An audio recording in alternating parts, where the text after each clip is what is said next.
कृष्ण कृष्ण हरे हरे हरे राम राम राम हरे हरे हरे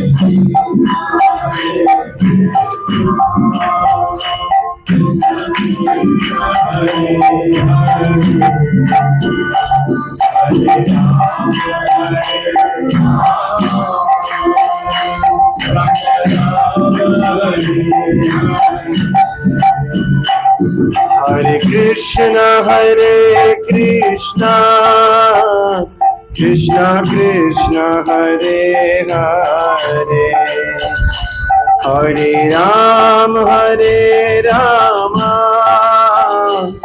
राम राम हरे हरे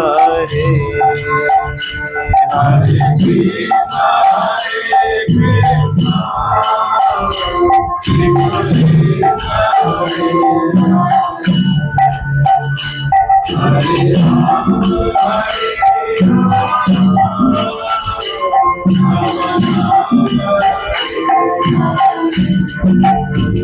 ओम नमो भगवते वासुदेवाय। नमो भगवते वासुदेवाय। ओम नमो भगवते वासुदेवाय। ओम नमो भगवते वासुदेवाय। ओम नमो भगवते वासुदेवाय। ओम नमो भगवते वासुदेवाय।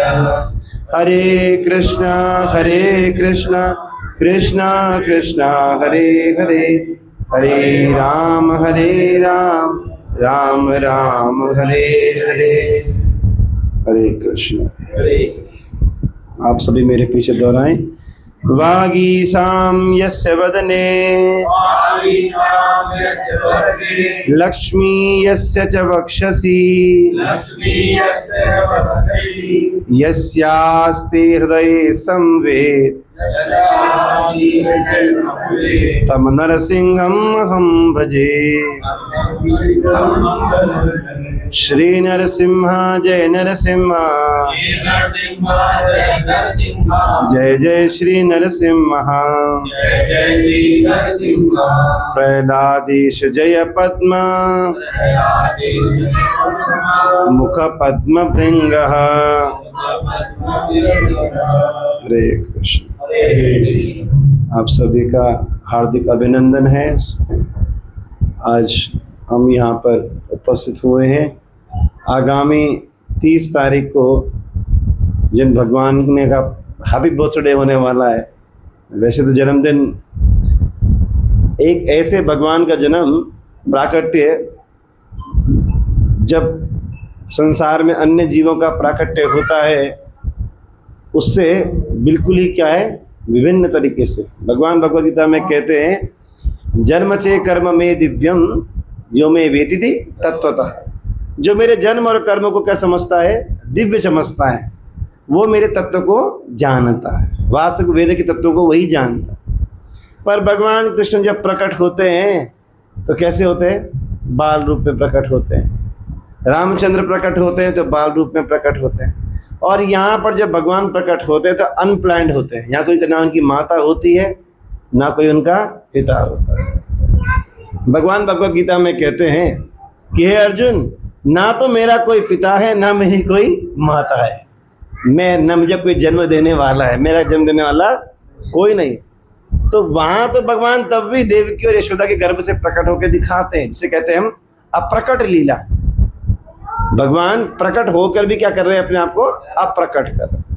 पर इस लीला में भगवान जब नरसिंह भगवान प्रकट होते हैं तो ना तो भगवान के माता होते हैं ना भगवान के कोई पिता होते। यानी कि वो सीधा और किसी बच्चे की फॉर्म में नहीं आते। तो सीधा ही ऐसी विकराल फॉर्म में आते हैं जिस स्वरूप का दर्शन सृष्टि के रचयिता ब्रह्मा जी ने भी कभी नहीं किया। क्योंकि अब तक जो भगवान के अवतार हुए मत्स्य वराह कूर्म मोहिनी वामन कृष्ण राम बुद्ध कल्कि ये सब अवतार कैसे हैं दिखने में कैसे लगते हैं साधारण लगते हैं। मत्स्य अवतार में राजा को जब मछली मिली, राजा को मछली मिलती है ना, और वो मछली लेकर अपने जाता है कि मैं कहाँ रख दूंगा। मछली कहती कि मुझे स्थान दे दो। वो जा करके एक मटके में डालता है, मटके का साइज बड़ा। वो तो सोचता है कि साधारण मछली समझता है उसको, क्योंकि स्वरूप भगवान ऐसी धारण करते हैं कि उसे साधारण लगता है। अब वराह अवतार भी भगवान लिए तो सबको लगा कि साधारण ही है। या वामन अवतार हुआ तो बल्ली महाराज पहचान नहीं पाए, सोच रहे तो छोटा बच्चा है तो ये क्या ठगेगा मेरे को। उसके गुरुजी बता रहे हैं शुक्राचार्य कि ये विष्णु है, छलने के लिए आया है। पर तब भी the Krishna was in a disguise form, मतलब कृष्ण को पहचानना आसान नहीं था, वो साधारण रूप में आए थे। पर इस अवतार में, नरसिंह अवतार में, भगवान असाधारण रूप में आए, यानी कि जिस स्वरूप को ब्रह्मा जी ने भी कभी इमेजिन नहीं किया, सबकी इमेजिनेशन से क्या है, परे है। ब्रह्मा जी सब जीवों की रचना करने वाले, सब जीवों का जो क्रिएटर है वो कौन है, ब्रह्मा है। पर ब्रह्मा जी ने भी वरदान तो दे दिया किसको, हिरण्यकशिपु को। क्या वरदान दिया उसको? हिरण्यकशिपु जो था उसने, सबको पता ये कथा तो है ना, उसने कठोर तपस्या करी। और किसने तपस्या करी? उसने अपने भाई का बदला लेने के लिए। भाई कौन था उसका? हिरण्याक्ष। तो उसने अपने भाई का बदला लेने के लिए तपस्या करी। तपस्या भी किसी करी? ब्रह्मा जी की। भगवान की तपस्या करता तो उसकी बुद्धि शुद्ध हो जाती, पर क्या करना था, वो तो भगवान से ही शत्रुता रखना चाहता था। अब जो जिसको शत्रु बनाना हो उसकी तपस्या कौन करेगा? इसलिए उसने ब्रह्मा जी की तपस्या करी। और तपस्या भी कोई साधारण तपस्या नहीं करी, उसके शरीर पर पेड़ जम गए, दीमक लग गई शरीर के अंदर। और जब बहुत समय बीत गया तब ब्रह्मा जी ढूंढ रहे हैं कि ये हिरण्यकश्यप को मुझे वरदान देना है, पर वो है कहाँ। मतलब ब्रह्मा जी भी ढूंढ नहीं पा रहे उस पहाड़ के ऊपर वो है कहाँ, क्योंकि उसके शरीर के ऊपर जंगल उग गया। उसके नेत्रों के जो गोलक थे वो हल्की से दिखते थे। तो ब्रह्मा जी ने अपने कमंडल से जल निकाल करके क्या किया, उसके ऊपर डाला। और जब तपस्या के फल से उसको एक नया शरीर, दिव्य शरीर प्राप्त हो गया, अब प्रकट हो गया। तो ब्रह्मा जी से उसने वरदान मांगना चाहा। अब देवता तो क्या होते हैं, जो जैसे उनकी पूजा करो, जो उनसे मांगो वो दे देते हैं, उनको कोई मतलब नहीं है, आगे देख लेंगे कोई ना कोई तो देख ही लेगा। तो ब्रह्मा जी से वरदान मांग लिया कि प्रभु आपको मुझे ऐसा वरदान देना है जो संसार में आपने किसी को नहीं दिया है। ब्रह्मा जी कह रहे तुमने इतनी तपस्या करी तो मांगो भाई, अब तुमने हमें बुला दिया है, हमने तुम्हें प्रकट कर दिया है, तो आप तो देना ही पड़ेगा। तो क्या, क्योंकि ब्रह्मा जी को डर था कहीं ये कुछ उल्टा काम ना कर दे। तो क्या वरदान है? मुझे ऐसा वरदान दो कि मैं आपके बनाए हुए किसी भी जीव के द्वारा मारू ना जाऊं। इसका मतलब है, ये तो समझता था कि भगवान उसे मार सकते हैं, पर इतने अल्प बुद्धि थोड़ी सी थी। क्या अल्प बुद्धि थी उसके पास कि जो भी जीव मारने के लिए आएगा वो ब्रह्मा जो बनाएगा। तो जो ब्रह्मा ने बनाया जीव है, मुझे मारे तो काम खत्म। दूसरा कि वह वो नर हो ना वो पशु हो, ना मैं अस्त्र से मरूं ना शस्त्र से, ना अंदर मरूं ना बाहर मरूं, ना धरती पे मरूं ना आकाश में मरूं, और मैं दिन में मरूं ना रात में मरूं। और भी कुछ रह गया? घर के बाहर भी हो गया, अंदर भी हो गया। सजीव से भी ना मरूं और निर्जीव से भी ना मरूं। अब क्या बच गया आखिरी में? और तिथि भी बदल दी उसने। आपके द्वारा बनाई गई 12 महीनों में मेरी मृत्यु ना हो, 12 महीनों में मेरी मृत्यु ना हो। तो उसके लिए ही पुरुषोत्तम मास में प्रकट हुआ। भूल गया ना, 13वां महीने भी आता है पुरुषोत्तम। वैशाख शुक्ल भूतोत्त, वैशाख शुक्ल की चतुर्दशी को वो जिसका जन्म, उसकी मृत्यु हुई।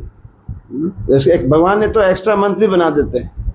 जैसे अभी इस बार ज्येष्ठ, अधिक ज्येष्ठ लगेगा, अधिक मास लगेगा ज्येष्ठ का, तो उस टाइम वो वैशाख का अधिक मास में भगवान ने उसके लिए प्लानिंग कर दी कि मैं इसको इसमें कर दूंगा काम। तो एक प्रोवर्ब होता है कि man proposes and God disposes. हम बड़े बड़े प्लान करते हैं, नियोजन करते हैं, ऐसा करेंगे, ऐसे करेंगे, ऐसे करेंगे, ऐसे करेंगे, बेस्ट टू बेस्ट, और ठाकुर जी 1 सेकंड के अंदर सारा तहस नहस कर देते हैं, 1 सेकंड में सब जीरो कर देते हैं। तो ऐसे रूप को प्रकट करने के लिए भगवान को सोचा तो होगा ना भगवान ने कि इसने इतने वरदान मांगे हैं, मुझे कैसा कैसा मेकअप करना पड़ेगा, हाँ कैसा कैसा करना। भगवान को सोचने की आवश्यकता नहीं पड़ती, क्योंकि हमें हमारे पास जो बुद्धि है वो क्या है, लिमिटेड है। हमारी जो बुद्धि है वो क्या है, लिमिटेड है। और भगवान की बुद्धि क्या है, अगाध है, क्योंकि सबको बुद्धि देने वाले कौन है, अहम बुद्धि प्रदा पिता। भगवान कहते हैं समस्त जीवों को बुद्धि देने वाला कौन हूं, मैं। तो जो देने वाला है उसकी बुद्धि तो बहुत ज्यादा होगी, तो इसलिए भगवान को प्लान करने की आवश्यकता नहीं पड़ी। अनप्लान्ड भगवान प्लान हो गए, सब प्रिपेयर हो गए। तो हिरण्याक्ष ने प्रहलाद, सबको बताया प्रहलाद के ऊपर कष्ट करे उसने, और उसके बाद जब प्रहलाद को मारने के लिए वो उठा तो भगवान खंबे से प्रकट हो गए। सबको पता है स्टोरी, है ना।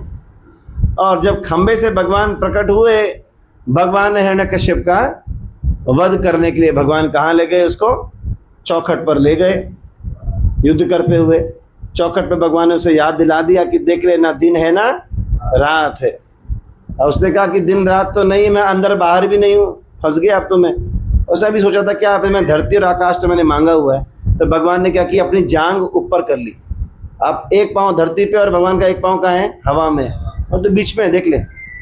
हाँ अब बोला अभी बच गया क्या भाई, मैं नर पशु तो देख रहा, नरसिंह रूप में भगवान आए थे, भगवान का मुख सिंह का था और शरीर मनुष्य का था। मैं अभी भी बच गया हूँ क्या, ना मैं अस्त्र से मरूंगा ना मैं शस्त्र से। तो भगवान ने अपने नमो वज्र नखाय विद्महे दृष्टांगधाय धीमहि, भगवान ने अपने बड़े बड़े नाखूनों को प्रकट कर दिया। नाखून क्या कोई औजार होता है, नाखून कोई, नाखून सब्जी छील देते आप, नहीं छील देते। कभी कभी ऐसे लोग कर लेते हैं, ये बड़े बड़े नाखून होते हैं, वो कहीं ट्रैवल कर रहे होते हैं, चाकू नहीं होता सेब को फाड़ देते हैं हाथ से। नाखूनों का इस्तेमाल तब करते हैं, या कुछ छीलना होता है तो। पर यहाँ भगवान ने कोई फल नहीं छीला, भगवान ने एक असुर के हृदय को विदीर्ण कर दिया, फाड़ दिया। और जब भगवान ने उसके हृदय को फाड़ दिया तो भगवान ने जो रूप था वो कैसा हो गया, भगवान का उग्र रूप हो गया। उग्रम वीरम महाविष्णु ज्वलंतम सर्वतोमुखम। सारे मुख से क्या निकल रही थी, भगवान की आग निकल रही थी। मुख ही नहीं से, नाक से, आंख से, कान से आग निकल रही थी। इतना विकराल रूप भगवान का था।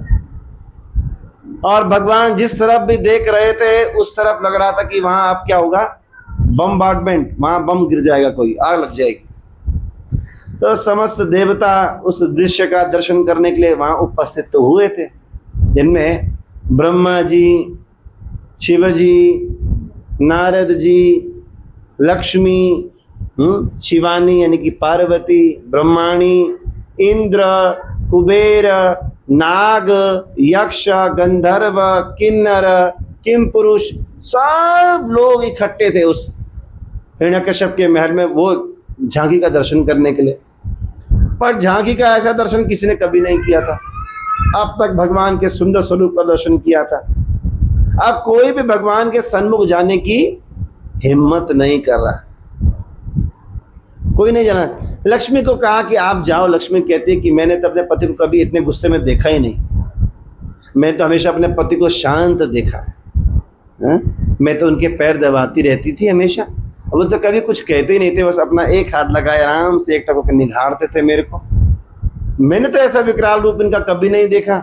सॉरी, मुझे खुद डर लग रहा है आज तक। कहीं ऐसा जब गुस्से में पति हो तो उसके सामने जाना नहीं चाहिए। तो गुस्से में व्यक्ति हो तो घबराते हैं।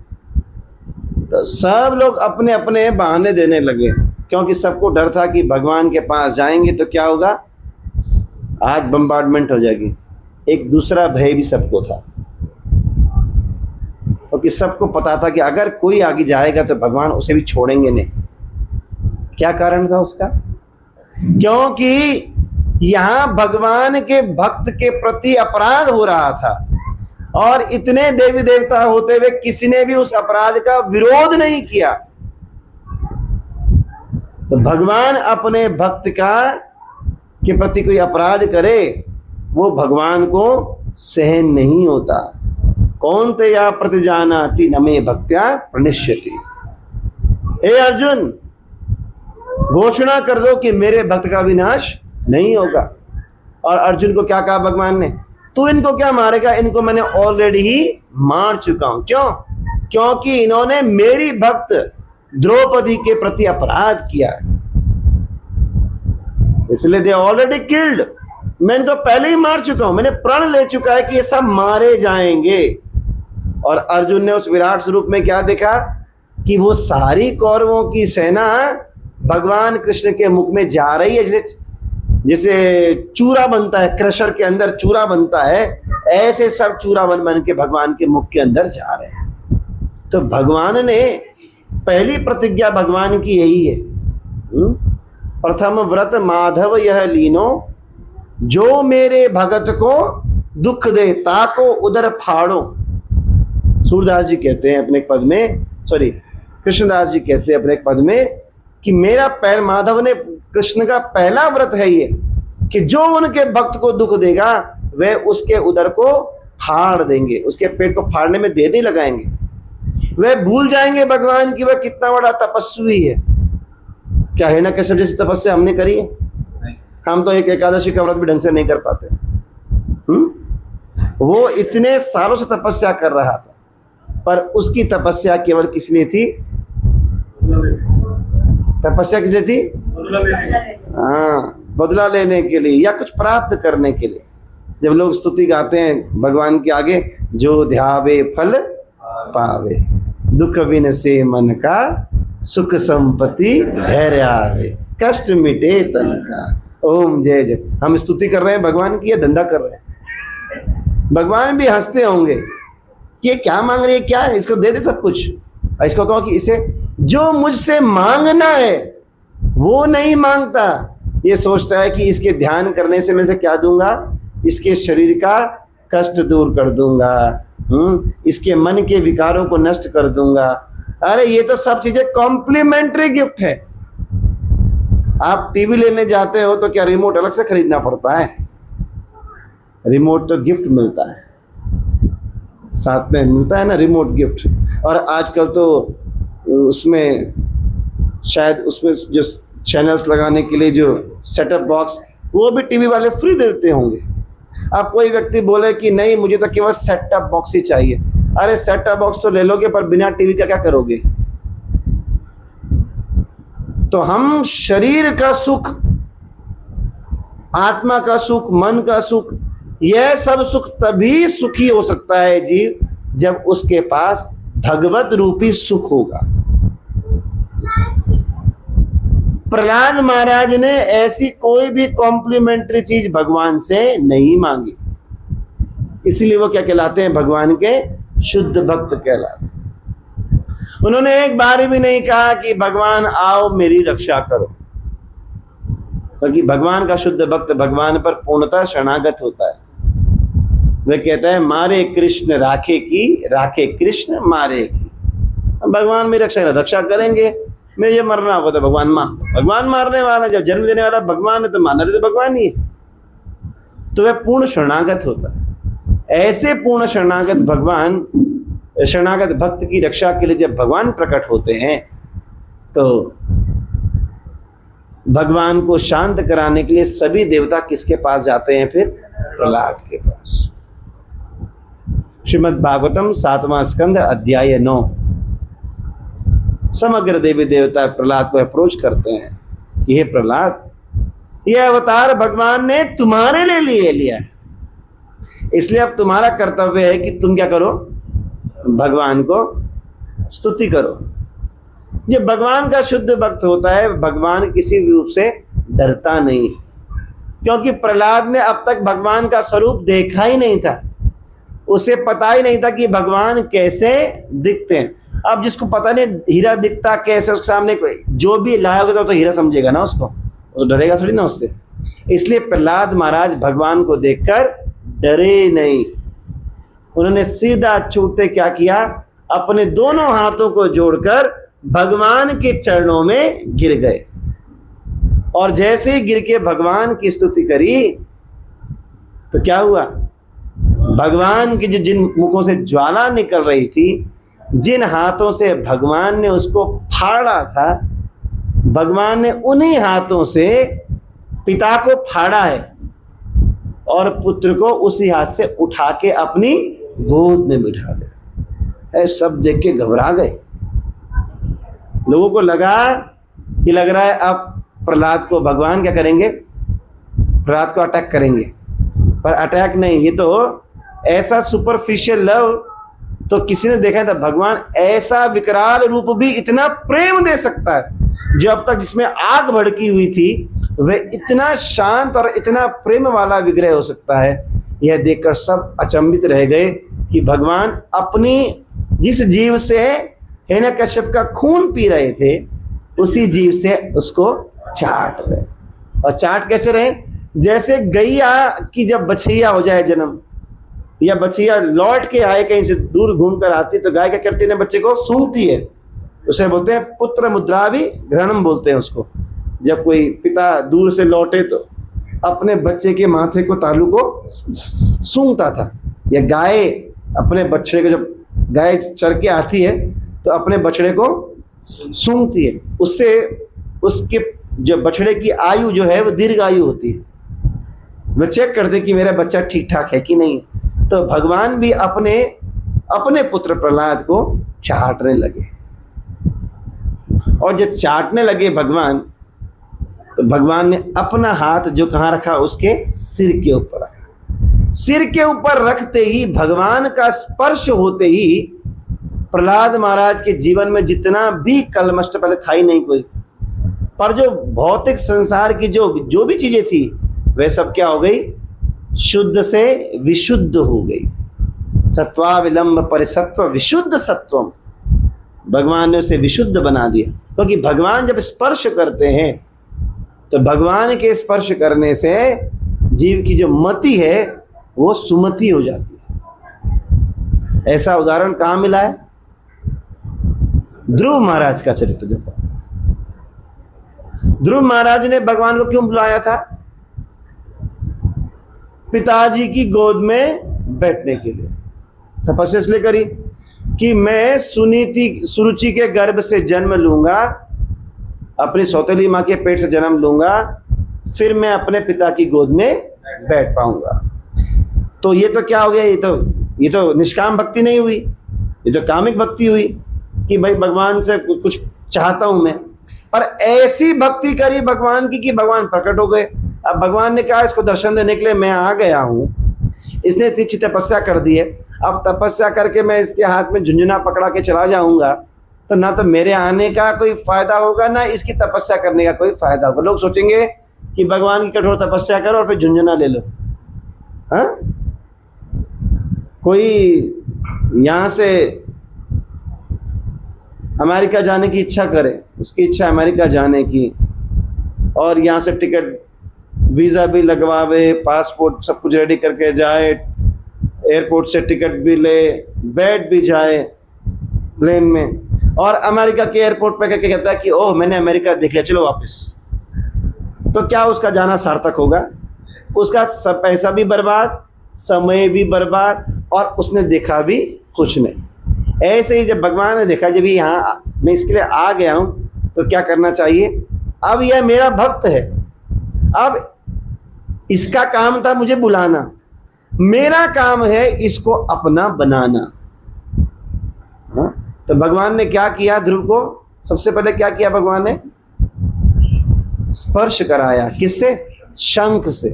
भगवान ने अपने शंख का स्पर्श कराया ध्रुव के गाल पर, और ध्रुव के गाल पे जब शंख का स्पर्श हुआ तो स्पर्श होते ही ध्रुव महाराज की जो बुद्धि थी, जो चाह रही थी कि क्या मांगू, हाँ, वो भगवान ने सारी फेर दी। वो कह रहे हैं कि प्रभु अब आपका दर्शन करके मुझे लग रहा है कि मैंने तो पत्थर के लिए हीरा मेरे सामने खड़ा रहा, मैं किसी कामना कर रहा था, केवल सड़क में पड़े हुए रोड़ी पत्थरों की कामना कर रहा। अब मैं आपसे आगे कुछ मांगने की इच्छा है, मेरी ऐसा कर दो कि मेरे मन में कोई इच्छा ही ना रहे। भगवान कहते हैं यार इतनी 6 महीने तपस्या करके मुझे इसलिए बुलाया। भगवान ने खुद भक्ति भी फेर दी और भगवान खुद ही कह रहे हैं कि कुछ मांगो। तो वो ऐसे ऐसे वरदान भगवान प्रेरित करते हैं उसको, पर ध्रुव भगवान तक चेक कर रहे हैं उसको, पर चेक क्या करेंगे, उस शुद्ध बुद्धि भगवान ने उसको दे चुके।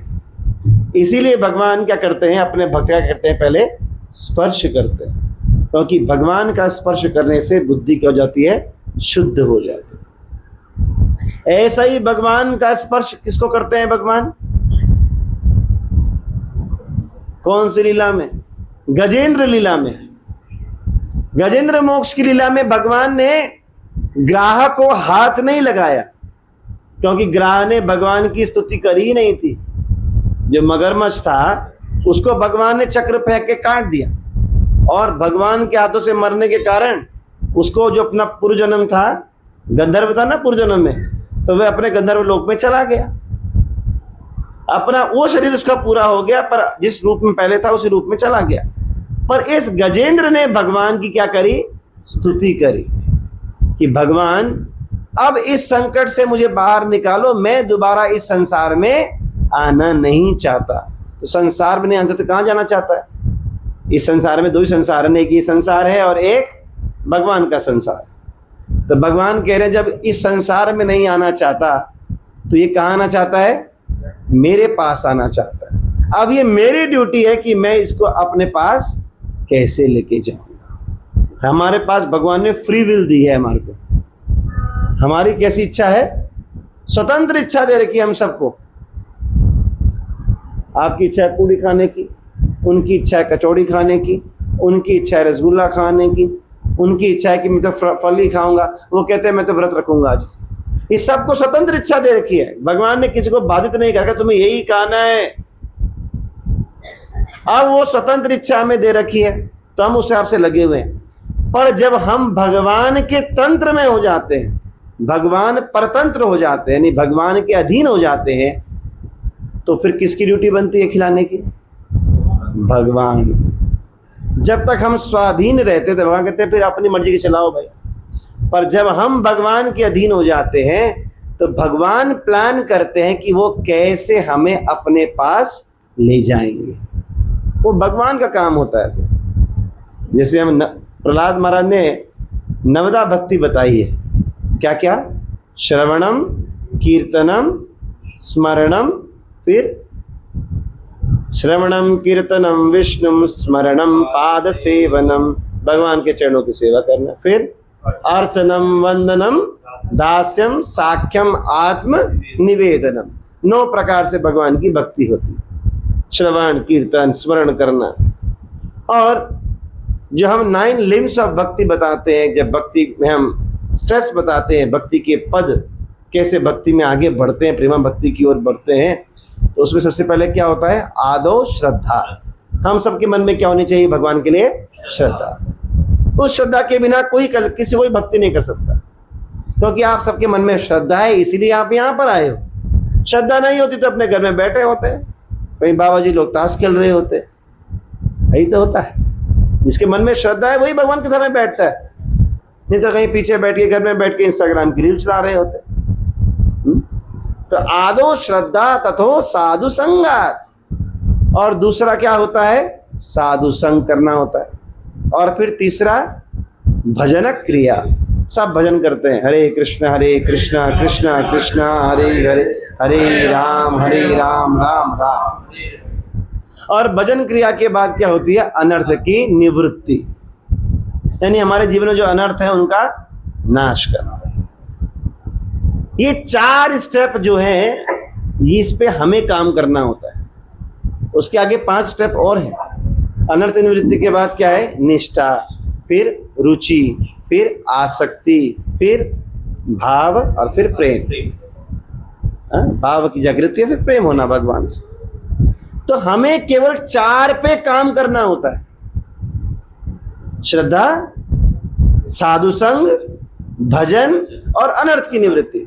जब हम इस पे काम करते हैं, वो बाकी जो 5 हैं वो भगवान अपने आप देते हैं ऊपर से। वो काम फिर भगवान का है, हमारा काम केवल 4 पे काम करना, मजबूती से निष्ठा लाना, रुचि पैदा करना, प्रेम लाना, भाव लाना, आसक्ति लाना। ये फिर भगवान वो इजी हो जाता है उसे करना, उसको करना क्या फिर आसान हो जाता है। तो यहां पर जब हम बात कर रहे हैं किसकी, भगवान अपने भक्त का क्या करते हैं, स्पर्श करते हैं। वो सुख भगवान हर किसी को नहीं देते। अब गजेंद्र को भगवान अपने हाथ से उठा करके बाहर लाए, समुद्र से, सरोवर से बाहर लाए, उसको तो चला गया अपने लोग, पर गजेंद्र को भगवान ने जब हाथ लगाया तो गजेंद्र ने अपने हाथी के शरीर को छोड़ दिया, वो चतुर्भुजी रूप में आ गया, सारूप्य मुक्ति प्रदान हो गई उसको तुरंत। भगवान के स्पर्श करते क्या होगी, उसकी सारूप्य मुक्ति होगी, भगवान जैसा स्वरूप उसका हो गया, 4 भुजाओं का। और वह भगवान की प्रदक्षिणा करने लगा और प्रदक्षिणा करके भगवान के लोक में चला गया। ऐसे ही भगवान चाहते तो प्रहलाद महाराज को तुरंत बोलते कि आप, तुम्हारे पर हाथ लगा दिए, आप तुम क्या करो, कहां जाओ। और प्रहलाद महाराज से भगवान चाहते हैं नहीं, भगवान चाहते हैं कि प्रहलाद क्या करेगा, भक्ति की पुनः स्थापना करेगा। इसलिए क्योंकि ये मेरा क्या है, ये मेरा शुद्धतम भक्त है। इसलिए भगवान प्रहलाद की जो बुद्धि है उसको क्या कर रहे हैं, विशुद्ध कर रहे हैं। और जब प्रहलाद महाराज को भगवान ने स्पर्श किया तो प्रहलाद महाराज ने क्या करी, भगवान की फिर स्तुति करनी चाहिए। स्तुति में जब प्रहलाद महाराज कहते हैं 7.9.9, तो प्रहलाद महाराज जो पहला श्लोक कहते हैं वो कहते हैं, ब्रह्मादया सुरगणा मनुयुत सिद्धा सत्वे कानकतयो वचसाम प्रवाही नाराधितुम पुरुगुणेर दुनापि पिप्रुहु किम तुष्टुम अर्हति समेहे हरि उग्र जाते। वो कहते हैं कि ये कैसे संभव हो गया। हम लोग तो क्या कहेंगे, ओ भगवान देखा देखा मेरे लिए भगवान आ गए, मैं तो जा रहा था, भगवान ने तुरंत मेरा जुगाड़ करा दिया। पर प्रहलाद महाराज क्या कह रहे हैं, यह कैसे संभव हो सकता है कि मैं एक असुर कुल में पैदा हुआ हूं, और मेरी स्तुति से भगवान आप संतुष्ट हो जाओगे। क्या मैं असुर कुल का होते हुए आपको अपनी स्तुति से कैसे संतुष्ट कर सकता हूं। यहां तक कि अब तक देवता, जिनमें ब्रह्मा जी हैं, संत हैं, साधु हैं, जिनके पास विशेष शब्द हैं आपकी स्तुति करने के लिए, मैं तो असुर कुल में पैदा हुआ, मुझे तो शब्द भी नहीं पता कि क्या शब्दों से आपकी क्या करनी चाहिए, स्तुति करनी चाहिए। ये तो वेदों को जानने वाले हैं, शास्त्रों को जानने वाले, बड़ी बड़ी स्तुतियां कर रहे हैं आपकी, और ये बड़े क्वालिफाइड लोग हैं, सतोगुणी हैं। फिर मेरा क्या कहना, मैं तो क्या हूं, मैं तो क्वालिफाइड भी नहीं, तो योग्य भी नहीं। ये पहला लक्षण है किसका, भक्त का। भक्त अपने आप को कभी भी योग्य नहीं समझता। योग्यता विचारे किछु ना ही पाए, तुम्हारे करुणा पाए। योग्यता भक्त अपने से क्या सोचता है, अपने आप को अयोग्य समझता है। ये क्वालिटी होती है भक्त की। अगर वो अहंकार में रहता है कि मुझे सब कुछ आता है, मुझे पता है, इसका मतलब कि अभी वो केवल ज्ञानी तो है, पर वह अभी भगवान का भक्त नहीं है। विद्या ददाति विनयम, विनयम ददाति पात्रताम। असली विद्या वही है जो क्या बनाती है, हमारे को विनम्र बनाती है। तो विनम्रता इसलिए होती है कि मैं I am so and so. विनम्रता होती है कि मैं कुछ भी नहीं हूं। तो प्रहलाद महाराज इतने शुद्ध भक्त, जिसके लिए भगवान प्रकट हो गए, वो कह रहे हैं कि प्रभु मैं क्या योग्य नहीं हूं आपकी, मेरे पास शब्द नहीं है, जो मेरे शब्द क्या है, अशुद्ध शब्द होंगे, आपकी स्तुति हो पाएगी। तो इसके आगे वो कहते हैं, मन्ने धनाभिजन रूप तपः श्रुतोज तेजः प्रभाव बल पौरुष बुद्धि योगा नाराधनाय ही भवन्ति परस्य पुंसो भक्त्या ततोष भगवान जयूत पाय। कि हो सकता है वन में पॉजेस वेल्थ, किसी को धन मिल जाए, हाँ, और क्या मिल जाए, एक अच्छा परिवार मिल जाए, सौंदर्य मिल जाए, तपस्या का फल हो, शिक्षा हो, इंद्रियों में एक्सपर्ट हो, कामी हो, प्रभावी हो, खूब बलशाली हो, बुद्धिमान हो, योगी हो, पर मुझे लगता है कि इन किसी भी योग्यताओं से भगवान को कोई भी संतुष्ट नहीं कर सकता। बल से, तप से, धन से, हम किसी भी वस्तु से भगवान को संतुष्ट नहीं कर सकते। However, one can satisfy the Lord simply by devotional service. केवल आपको कोई संतुष्ट कर सकता है तो किसी का संतुष्ट कर सकता है? भक्ति के द्वारा, भक्ति में सेवा के द्वारा ही भगवान को क्या कर सकते हैं, हम संतुष्ट कर सकते हैं। प्रहलाद महाराज कह रहे हैं जैसा गजेंद्र ने किया और आपने उसने आपको संतुष्ट कर दिया। गजेंद्र ने क्या दिया भगवान को? माला पहनाई क्या? क्या सेवा करी उसने? मरते समय प्राण निकल रहे हैं शरीर से, उसने क्या याद आया उसको कि भगवान के हाथ में क्या है? फूल है, कमल का फूल होता है, भगवान का मुख कमल जैसा होता है। अब तो प्राण निकलने ही वाले हैं, कुछ तो सेवा कर लूं कम से कम। तो क्या नजर आया? उस सरोवर में एक कमल की नाल दिखी उसे, तुरंत अपनी सूंड से लपकाए, भूल गया कि अब डालूंगा सूंड तो मर जाऊंगा, अब मरना तो मरना ही है। तुरंत सूंड से लपकाया, उसको तोड़ा वहां से और हवा में उछाल दिया ऊपर कि प्रभु ये मेरी ओर से स्वीकार करो, बस first gift and last gift. वो फर्स्ट गिफ्ट और लास्ट गिफ्ट से भगवान ने क्या कर दिया? तुरंत प्रकट हो गए, आ गए, खड़े हो गए। भगवान तो ऑलरेडी वेट कर रहे थे उसका। उस छोटी सी भक्तिमय सेवा से भगवान संतुष्ट हो गए। क्या समुद्र भगवान को पूरा कमल के फूल का थाल नहीं दे सकता? पर जब तक भक्तिमय रूपी चीनी खीर में नहीं जाएगी, रस नहीं जाएगा, तब तक भगवान की स्वीकृति नहीं होगी। हम कुछ भी भगवान को देना चाहेंगे, उसमें अगर भक्ति नहीं होगी, अगर वो भक्ति क्या है? वो सीक्रेट इंग्रेडिएंट है। जैसे हम लोग भगवान को भोग लगाते हैं, तो कोई व्यक्ति अपने पति को भी खाना खिलाए, स्त्री, और ठाकुर जी के लिए भी प्लेट लगाए, तो दोनों की प्लेटों में क्या होगा? थोड़ा थोड़ा अंतर होगा। पति को देने वाली प्लेट, आइटम दोनों में सेम होंगे, थाली भी दिखने में एक जैसी होगी, पर क्या होगा? इंग्रेडिएंट, एक इंग्रेडिएंट भगवान वाले में क्या होगा? एक्स्ट्रा होगा। क्या? कि वो किसको खिला रहे हैं? भगवान को खिला रहे हैं। वो प्रेम रूपी इंग्रेडिएंट से भगवान जब उसको खाएंगे, पाएंगे, तो वो क्या हो जाएगा? महाप्रसाद, महाप्रसाद हो जाएगा। जब प्रभुपाद जी विदेश में प्रचार कर रहे थे, तो वो संडे को जब फीस्ट होता था, लव फीस्ट, वहाँ पे तो मिठाइयाँ बनती थी। विदेशी लोगों को मिठाइयाँ, बड़े, उन्होंने कभी जीवन मिठाई खाई नहीं थी। तो विदेशों का नियम है कि आप कुछ भी चीज़, खाने की चीज़ बेचोगे तो आपको उसके पीछे लिखना पड़ेगा इसके अंदर क्या क्या डला हुआ है।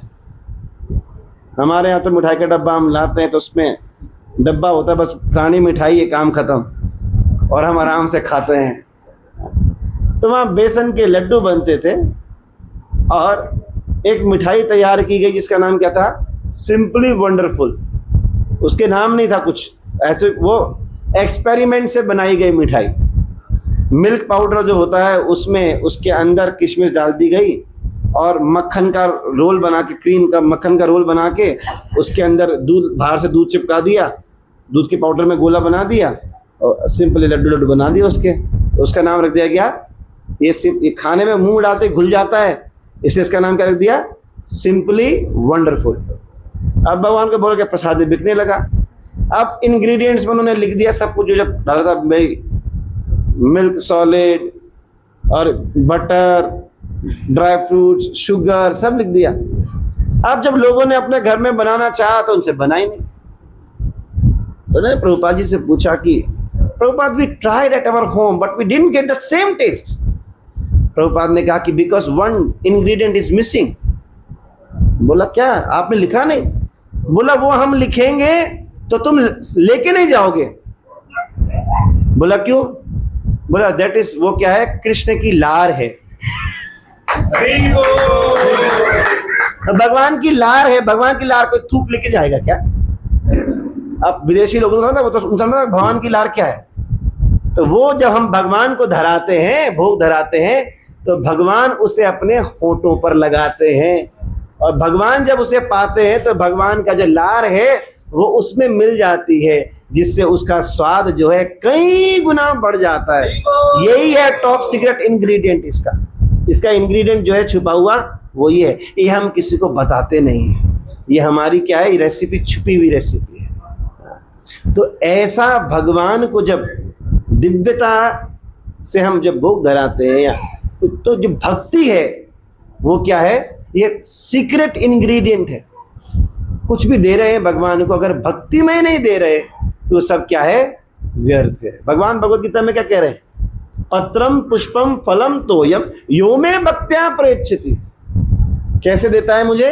भक्ति से देता है, तो उससे क्या करता हूं मैं, स्वीकार करता हूं। अब देने को कोई बोले कि मैंने तो इतने सारे तुलसी की माला बना के ले जाऊंगा, पर उसमें अगर भक्ति नहीं होगी तो झूठे फल शबरी के खाए, प्रेम विवश रघुराई, और दुर्योधन को मेवा त्यागी साग विदुर गर खाए। दुर्योधन ने भी भगवान को क्या करना चाहा, संतुष्ट करना चाहा, खूब थाल थाल भर के सुंदर स्वागत कर रहा है, पर किसके लिए कर रहा है कि उसके जो वो धरा रहा था भोग ठाकुर जी को, उसमें क्या नहीं था, भक्ति नहीं थी, इसलिए भगवान ने उसको स्वीकार नहीं किया।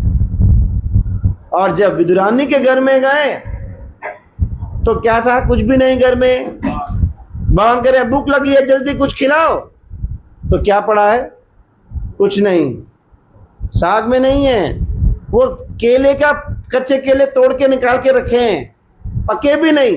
भगवान कह रहे कुछ भी खिला दो, भूख लगी है काकी। विदुरानी कह रही कृष्ण थोड़ा थोड़ा इंतजार करो, तुम्हारे काका भी बाजार से मिठाई उठाई लेकर आ रहे हैं। अरे नहीं, मैं काका जब तक, मेरे तो प्राण निकलने को हो रहे हैं, मैं उस दुष्ट के घर में कुछ खा के नहीं आया, मैं द्वारका से आया हूं इतनी दूर, मुझे भूख लगी है। विदुरानी को ऐसी हकबकी बेचारी हो गई कि अब मैं क्या खिला दूं। तो बेचारी प्रेम विव्याल होकर के वो कच्चे केले लाई और उसे हाथ से छील रही है, और इतने प्रेम में डूब गई कि बेचारी जो अंदर का माल था वो नीचे गिरा रही थी, और जो छिलका था वो कृष्ण के मुंह में दे रही थी, और कृष्ण बड़े प्रेम से खा रहे थे उसको। और विदुर जी बाहर से देख रहे हैं कि मेरी बीवी पागल हो गई है क्या, हाँ? या कृष्ण पागल है या मेरी बीवी पागल है। विदुर को पता है कृष्ण तो भगवान है, ये कुछ भी कर सकता है, पर मेरी बीवी जरूर पागल हो गई, ये क्या कर रही है। पर ये है टॉप सीक्रेट इंग्रेडिएंट। जब भक्ति होती है तो भगवान ये नहीं देखते कि वो क्या है, भगवान वो कच्चे केले के छिलके खाने को भी क्या हो जाते हैं, तैयार हो जाते हैं। वो है टॉप सीक्रेट इंग्रेडिएंट। तो भक्ति में, सेवा में जब कोई, प्रहलाद महाराज कह रहे हैं कि ऐसे धन, यौवन, यश, कीर्ति, बल, ये सब क्या है, व्यर्थ हैं, क्योंकि इनके द्वारा भगवान की प्राप्ति, भगवान को कोई संतुष्ट नहीं कर सकता। न पाया तुमको किसी ने छल से, न पाया तुमको किसी ने बल से, उन्हीं को मिलता है प्यार तेरा जो तेरे चरणों में आ चुके हैं। चरणों में कौन जाएगा? जो भगवान से प्रेम करेगा, जो भगवान की भक्ति करेगा।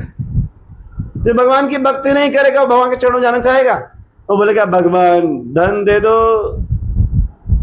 माया दे दो, पैसा दे दो, गाड़ी दे दो, बंगला दे दो, पुत्र दे दो, घर दे दो, पर आपके चरणों में हम नहीं आना चाहते। यही तो मांगते हैं लोग भगवान से। अगर कोई जेन्युइनली भगवान से प्रार्थना करेगा कि भगवान मुझे आप चाहिए, तो क्या भगवान मना कर देंगे? पर इस संसार में कोई भी भगवान को मांगने की तैयारी नहीं होता।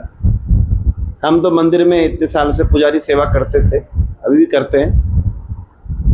जब फेस्टिवल का टाइम होता है, जन्माष्टमी में भी और अन्य त्योहारों में भी, तो लोग आते हैं, प्रभु जी मोर का पंख दे दो, प्रभु जी फल दे दो, प्रभु जी वो वाली माला दे दो, बांसुरी दे दो, मक्खन दे दो। हमें आज इन तक कोई व्यक्ति ऐसा नहीं है जिसने कहा कि प्रभु जी भगवान दे दो। हाँ, कोई भगवान किसी को नहीं चाहिए, भगवान की वस्तु सबको चाहिए, पर प्रेमी वो है जिसे वस्तु नहीं, जिसे भगवान चाहिए। प्रहलाद महाराज ने भगवान से अपनी रक्षा नहीं मांगी कि मेरी रक्षा करो भगवान आकर के। जब प्रहलाद को जेल में डाल दिया कि खाना पानी बंद कर दो इसका, तब उसने अपने लिए अन्न नहीं मांगा,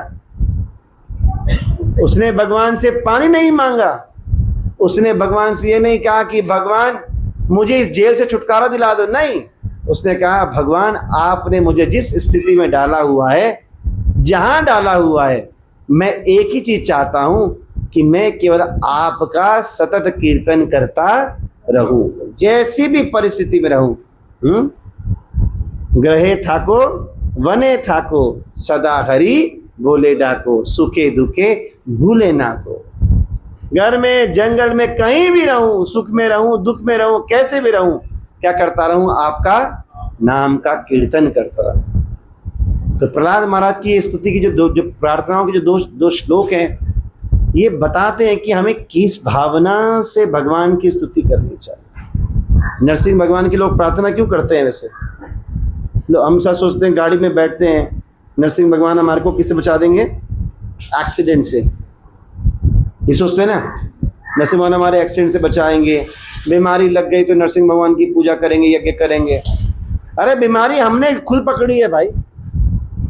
भगवान हमारे भक्ति के विघ्नों को दूर करने के लिए आए हैं। जो विघ्न हमारी किस में आते हैं? हमारी भक्ति में। अगर हम भगवान की भक्ति नहीं कर रहे हैं तो भैया उन विघ्नों को भगवान क्या करेंगे? भगवान हमारे विघ्नों को दूर तब करेंगे जब हम भगवान की भक्ति करेंगे। नरसिंह भगवान सर्व भक्ति विघ्न विनाशक है। भक्ति के विघ्नों को दूर करने के लिए अगर उनको ऐसे ले लिया कि वो बीमारी दूर करने वाले हैं, तो भैया आपने भगवान को चमत्कारी बाबा समझ लिया है, जो अपनी बभूति देंगे और तुम्हारा काम हो जाएगा। हाँ, ये बभूति देने वाले बाबा नहीं है। ये तो ऐसी बभूति देंगे कि आपकी सारी माया छूट जाएगी और फिर इनके पास जाने की कोई इच्छा रखे तैयार है। आगे नरसिंह भगवान प्रहलाद महाराज कहते हैं इसके अगले श्लोक में,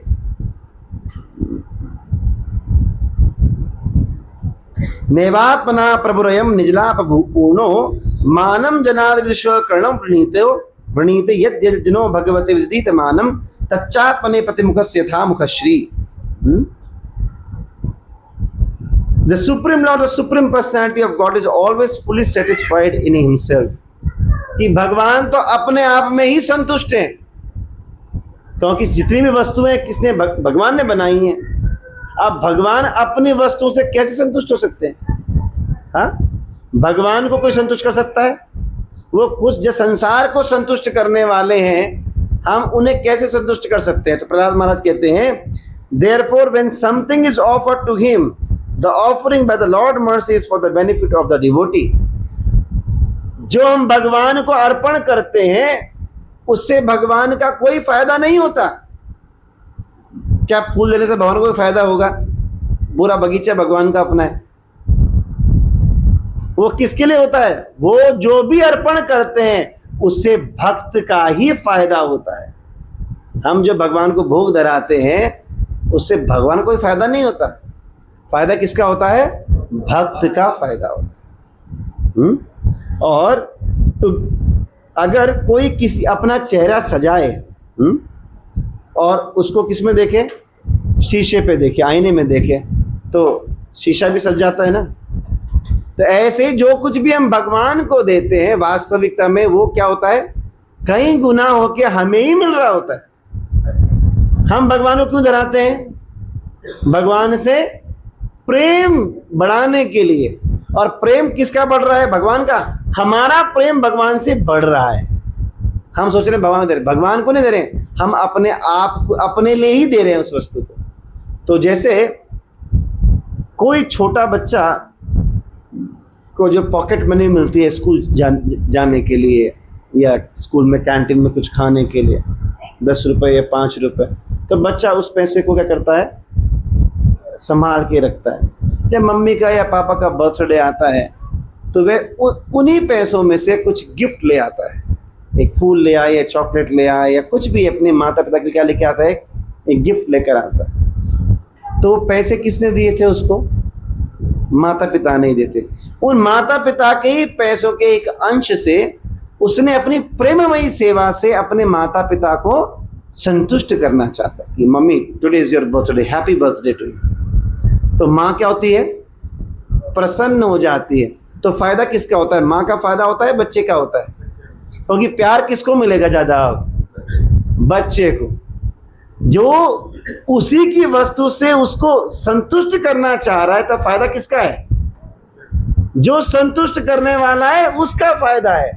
तो प्रहलाद महाराज कह रहे हैं कि जो भगवान की थोड़ी भी भक्ति करता है, प्रेममयी सेवा भगवान को देता है, भगवान को संतुष्ट करने की सोचता है, तो उसमें भगवान का संतोष नहीं है, संतोष तो कई गुना ज्यादा उस भक्त का ही फायदा होता है। क्योंकि भगवान तो सर्व संतुष्ट हैं, उनको किसी की कमी है?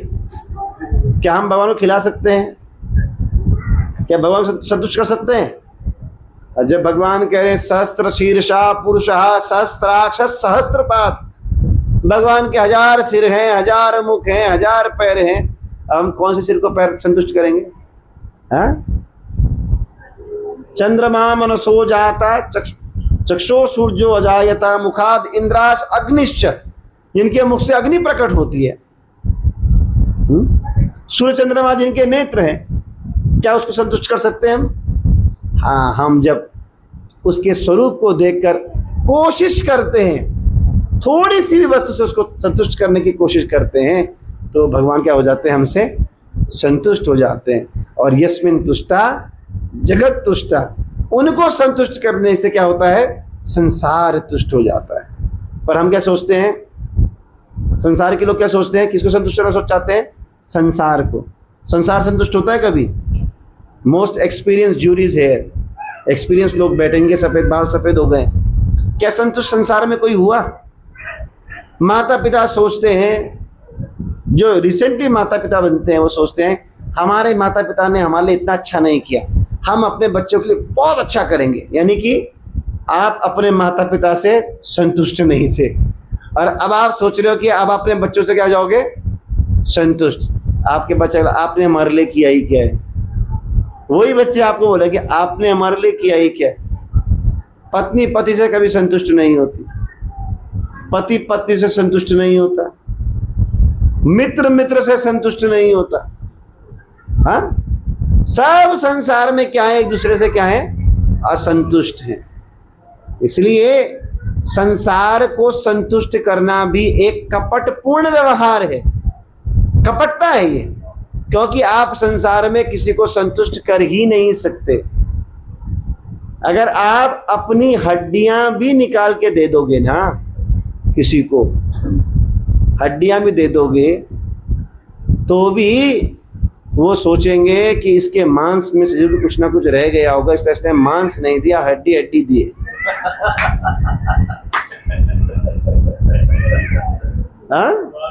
This is reality, this is reality of the world, कि हम संसार में कितना भी कर दे संसार के लिए, यह संसार हमसे संतुष्ट होने वाला नहीं है। इसलिए संसार को संतुष्ट करने की भावना नहीं रखनी। संतुष्ट करना है तो किसको करना है? भगवान को। प्रहलाद महाराज ने पिताजी को संतुष्ट करने की नहीं सोची, उन्होंने भगवान को संतुष्ट करने की सोची। पिताजी कह रहे थे कि तो आसुरी विद्या ले, तो बोलते ठीक है पिताजी की आसुरी विद्या ले लेता हूं, पर उन्होंने नहीं ली। क्या करते? आसुरी विद्या ग्रहण कर लेते पिताजी, सुख पूर्वक छोड़ देते उनको, राजकाज करते प्रहलाद महाराज। पर उन्होंने कहा कि मैं मनुष्य, ये जो जन्म मुझे मिला है, यह मुझे इस विद्या को प्राप्त करने के लिए नहीं मिला है, ये तो वह दिव्य विद्या प्राप्त करने के लिए है जो मैंने अपनी माँ के गर्भ में देवर्षि नारद से प्राप्त कर ली है, इसलिए मैं अपने जीवन को बर्बाद नहीं करूंगा। तो यहाँ प्रहलाद महाराज यही कह रहे हैं इस स्तुति में कि to give an example, if one face is decorated, the reflection of one face in the mirror is also seen to be decorated। उसमें वो कहते हैं कि जैसे चेतो दर्पण मार्जनम भव महादावाग्नि निर्वापनम, भगवान का जब कोई नाम कीर्तन करता है तो उससे भगवान को कोई फायदा होता है? भगवान का फायदा उससे नहीं, कीर्तन करने से फायदा किसका होता है? भक्त का। जबकि नाम गुणगान किसका कर रहा है? भगवान का। इस संसार में आप किसी की तारीफ करते हो तो फायदा किसका होता है? जिसकी तारीफ कर रहे हो उसका, क्योंकि उसकी यश कीर्ति बढ़ रही। पर भगवान का कीर्तन करने से क्या होता है? श्रेयत कैरव चंद्रिका वितरणम विद्यावधु जीवनम आनंदम बुद्धि वर्धनम। आनंद और बुद्धि का क्या होता है? वर्धन होता है। और कैसे होता है? प्रतिस्पदम, हर क्षण जितनी बारी आप कहते हो हरे कृष्ण कृष्ण कृष्ण हरे हरे, हरे राम राम राम हरे, तो प्रतिस्पदम। और पूर्णामृत स्वादनम, पूर्णामृत का आस्वादन किसको होता है? हमें तो होता है, हम ही तो होता है उसका आस्वादन। तो भगवान की भक्ति करने से प्रहलाद महाराज कह रहे हैं भगवान को संतुष्ट करने से कल्याण किसका होता है? भक्त का ही कल्याण होता है। फायदा पूर्ण रूप से भक्त का ही होता है। भगवान को पंखा डुलाओगे तो भगवान की जो सांस ही वायु है, वायुदेव क्या है? भगवान की सांस है। अब आप भगवान को पंखा कर रहे हैं, पर ये क्यों कर रहे हैं पंखा? एक प्रेम का प्रदर्शन करने के लिए, एक प्रेम दिखाने के लिए भगवान को। जो कुछ भी करते हैं भगवान के प्रति क्या है? हमारा ग्रैटिट्यूड है, कृतज्ञता है। हम जब किसी को प्रसन्न करना तो उसके प्रति आभारी होते हैं ना, आपका आभार है। क्या कहते हैं? किसी को आभार व्यक्त करने से भी होता है भले ही मुझे कुछ नहीं देता, पर दो हाथ शब्द कहकर क्या करते हैं? उसका आभार प्रकट करते हैं। कोई प्रोग्राम करते हैं तो उसमें कोई चीफ गेस्ट आता है, कोई बड़ी हस्ती को बुलाते हैं, हाँ, उस बड़ी हस्ती को क्या देते हैं? थोड़े से फूल दे देते हैं, फूलों गुच्छा, और आखिरी में क्या कहते हैं? उसको वोट ऑफ थैंक्स, उसको आभार प्रकट करते हैं। वह व्यक्ति उतने से ही प्रसन्न हो जाता है। कोई चेक नहीं दिया, कुछ नहीं दिया, वो केवल आभार से प्रसन्न। जब कोई संसार का व्यक्ति इस आभार से प्रसन्न हो सकता है, तो जिस भगवान ने समग्र सृष्टि को प्रकट किया है, समस्त सृष्टि का सृजन करने वाले हैं, पालन करने वाले हैं, अगर हम उनके आभारी बनेंगे तो वो हमारे ऊपर क्यों नहीं प्रसन्न होंगे? तो हम सबको चाहिए कि वो नरसिंह भगवान जो प्रहलाद के लिए प्रकट होते हैं, अपने भक्त की रक्षा के लिए तुरंत प्रकट होते हैं। भगवान खंबे में थे नहीं, वो तो प्रकट हुए। प्रहलाद ने भी भगवान को देखा नहीं, पर प्रहलाद ने कहा भगवान अब आपको प्रकट होना पड़ेगा, मेरे लिए नहीं, इसके लिए, क्योंकि मुझे तो पता है कि आप हर जगह हो, पर इसको नहीं दिखते। किसको? मेरे पिताजी को। तो जरा पिताजी को भी जरा अपना एग्जाम्पल दिखा दो। तो भगवान एक लीला से अनेक उद्देश्यों की पूर्ति कर रहे हैं। हिरण्यकश्यप का वध करना तो दूसरा काम, पहला काम क्या है? प्रहलाद की रक्षा। परित्राणाय साधूनां, पहला काम परित्राणाय साधूनां, तो भक्त के लिए आए। हिरण्यकश्यप को भगवान वहीं से मार सकते थे। हिरण्यकश्यप को भगवान अपने लोक से ही आंख हिलाएं तो मार देंगे। अरे सांस रोक देंगे भगवान जिस भी जीव की, तो मर जाएगा ना वो। भगवान के एक अस्त्र का नाम क्या है? ब्रह्मास्त्र, जिसको कहते हैं। ब्रह्मास्त्र क्या करता है? आप रेत के टीले में, कोई रेत का बड़ा टीला हो, सैंड ड्यून जिसको कहते हैं, हाँ, उसमें किसी एक रेत के कण को तोड़ना चाहो और ब्रह्मास्त्र वहां छोड़ दो, ब्रह्मास्त्र केवल पूरे टीले को नुकसान बिना पहुंचाए उसी कण को तोड़ के आएगा। बस ऐसा पावरफुल है वो। और एक किसी पर छोड़ दो तो उसको खत्म नष्ट कर, कहीं पे ब्रह्मांड में कहीं भी किसी लोक में जाके नष्ट करके आ जाएगा, इतना पावरफुल है। तो क्या भगवान अपने लोक से ब्रह्मास्त्र नहीं छोड़ सकते थे उसके ऊपर? तो भगवान के आने का कारण, पहला कारण क्या है? परित्राणाय साधूना, अपने भक्त की रक्षा के लिए। दूसरा कारण है विनाशाय च दुष्कृता, दुष्ट का विनाश किया। और फिर धर्म संस्थापनार्थाय, धर्म की संस्थापना कौन करेगा? आप प्रहलाद महाराज से करें, तुम करो। इसलिए प्रहलाद महाराज ने 7.9.11, 12, 13, 14, 15 5 अध्यायों में प्रहलाद महाराज ने क्या दिया है? उपदेश दिया। पहले सामान्य जनों को उपदेश दिया, फिर ब्रह्मचारियों के लिए, फिर गृहस्थियों के लिए, फिर सन्यासियों के लिए, फिर वानप्रस्थियों के लिए, सब के लिए प्रहलाद महाराज ने अलग अलग उपदेश दिए, कैसे जीवन जीना चाहिए। आप कोई बोलेगा कि प्रहलाद महाराज छोटे थे, बच्चे थे, उन्होंने सन्यासियों को उपदेश कैसे दे दिया? एक 5 साल का बच्चा 50 वर्ष का जो सन्यासी को, उसको क्या से उपदेश दे सकते हैं? कहां से आई शक्ति? भगवान ने जब सिर पे हाथ रखा तो भगवान ने सारा योग, योगिक शक्तियां, बुद्धि, सब कुछ भर दिया, सब कुछ फीड कर दिया। जैसे ध्रुव महाराज को 6 साल में ही भगवान ने क्या कर दिया? राजा डिक्लेयर कर दिया। 6 साल के थे ना, ध्रुव लोग का बना दिया राजा, और तब भी कहा तुम राज्य करो, जाओ सब राज, पूरा पॉलिटिकल साइंस बता दिया भगवान ने कैसे राज्य करना तुम्हारा। तो भगवान जब प्रसन्न होते हैं तो बुद्धि के साथ सब कुछ देते हैं। अपनी बुद्धि से काम नहीं होता, भगवान की बुद्धि से काम होता है। तो हम सबका चाहिए कि नरसिंह जो चतुर्दशी तिथि है, चतुर्दशी तिथि जो बहुत इंपॉर्टेंट तिथि है, पता है आपको? चतुर्दशी के दिन कभी भी शुभ काम नहीं कर, कोई अगर आप कोई कंस्ट्रक्टिव काम करना चाहते हो, वो काम चालू नहीं करते कभी, क्योंकि ये तिथि है मार धाड़ के लिए। भगवान जब भी असुरों का वध करते चतुर्दशी को करते हैं। कंस का वध भी कब हुआ? चतुर्दशी को, नरक चतुर्दशी के दिन, छोटी दिवाली के दिन मारा भगवान ने कंस को। भौमासुर को मारा, जो नरकासुर, जिससे भगवान ने अपनी गोपियों को 16,100 जहाँ ले गया था, उसको भी भगवान ने रूप चौदस कहते हैं उसको, छोटी दिवाली को, उसी दिन मारा था। हिरण्यकश्यप का वध भी भगवान ने कब किया? चतुर्दशी तिथि के दिन।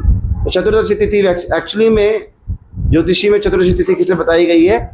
जिस दिन भगवान असुरों का नाश करते हैं, वध करने के लिए। तो हम सब चाहें तो भगवान भी हमारे हृदय में बैठे हुए, जो असुर हैं, असुर कहाँ हैं? हमारे अंदर ही असुर हैं। सतयुग में असुर लोक अलग होता था, सुरलोक अलग होता था, उनका लोक अलग होता था, है ना, अलग ब्रह्मांड में होते थे। फिर कौन सा लोक आया? त्रेता। त्रेता युग में क्या हुआ? असुर कहाँ रहते थे?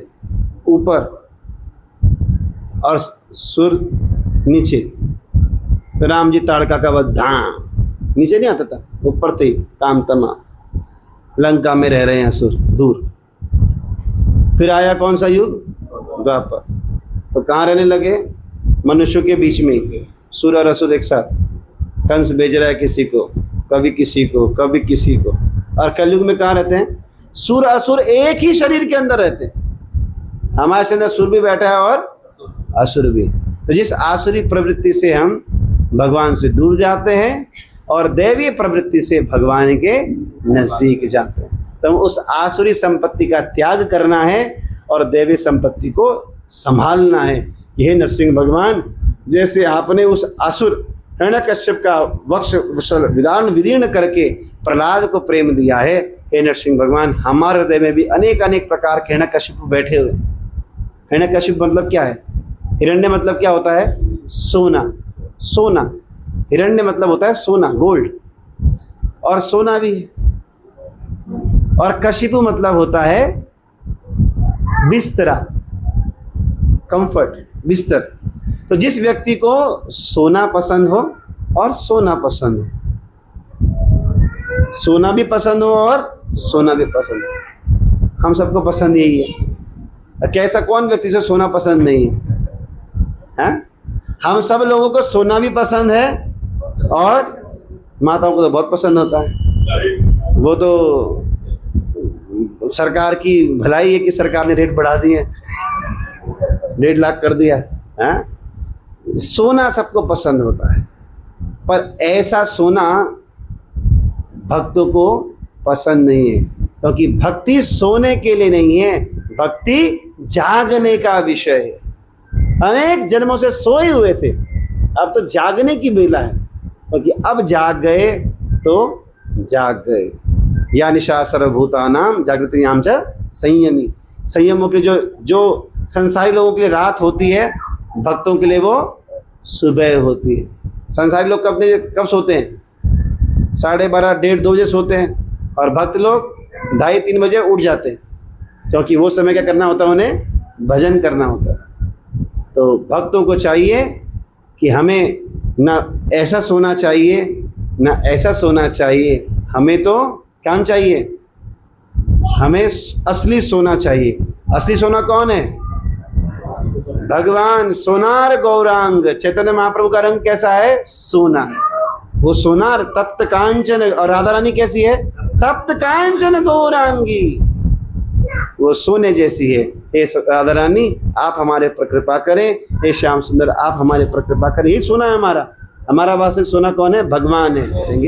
श्री नरसिंह भगवान की जय, प्रहलाद महाराज की जय।